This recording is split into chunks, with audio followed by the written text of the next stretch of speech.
5 years ago, Tunisians replaced a dictatorship with democracy and prepared to enjoy the benefits: fairness, human rights and equality for all.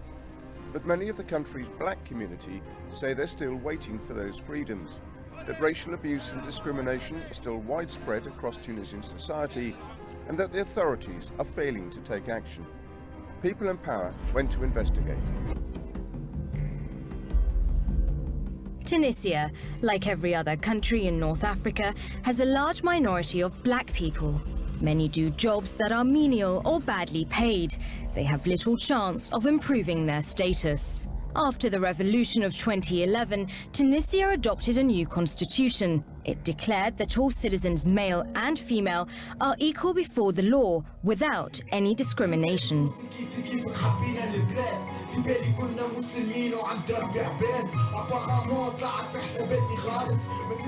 But it seems some Tunisians are still more equal than others.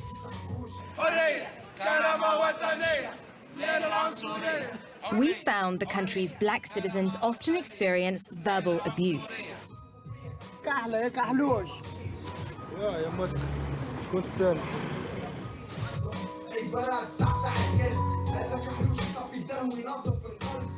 We also discovered cases where racial prejudice had led to physical violence.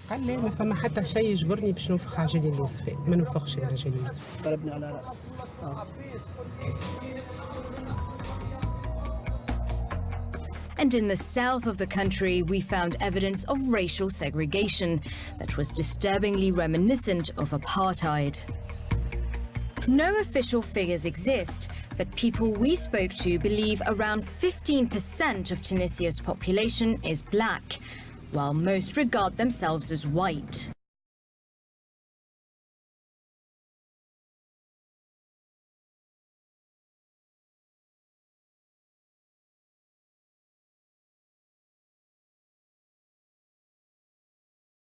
Yasser Latifi is the only black referee in the Tunis Football League. We witnessed the racist abuse he routinely faces.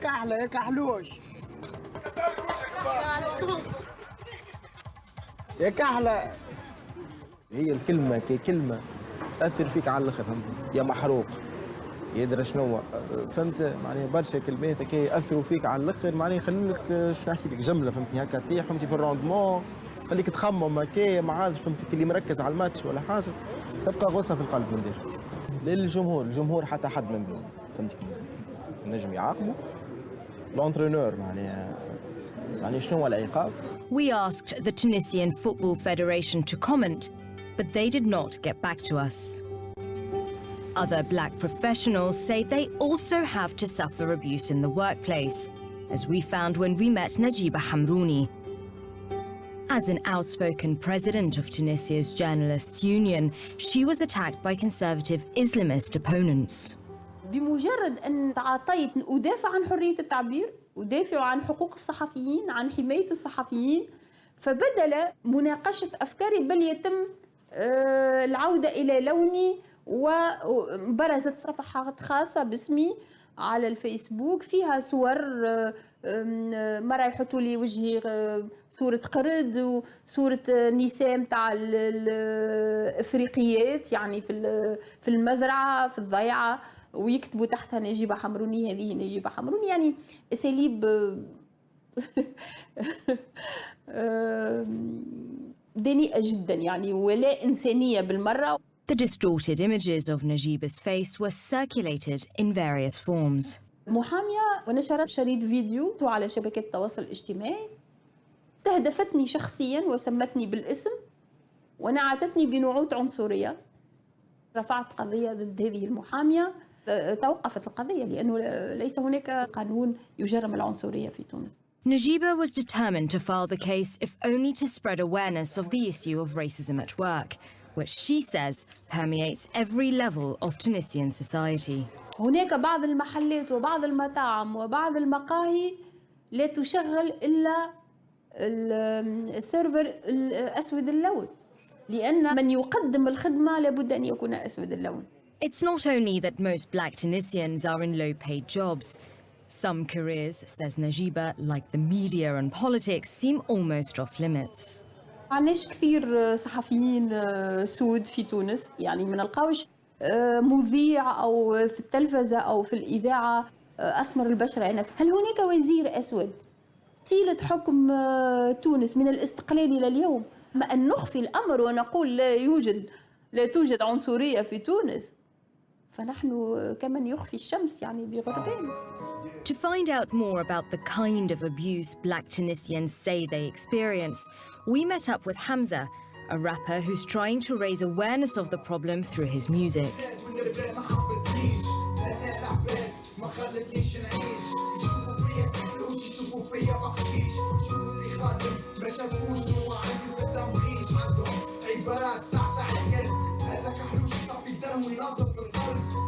خدمت الغنية ذي بور لي بلان راسيست للعباد العنصريين موجودين في تونس.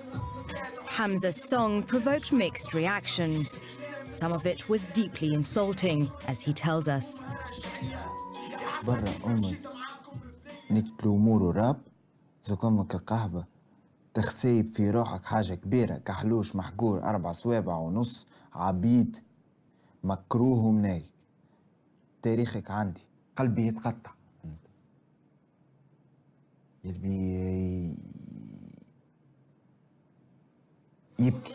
To show us what a black person in the capital routinely faces, Hamza's agreed to wear a covert camera, hidden in a pair of glasses.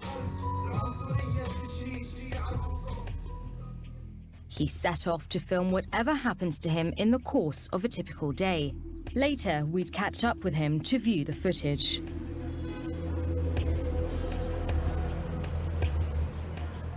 Saadia Musbah is all too familiar with racism. As the only black flight attendant employed by the national airline, she says she's used to being singled out. But nothing prepared her for what happened back in 2013, when she went to get her tire repaired.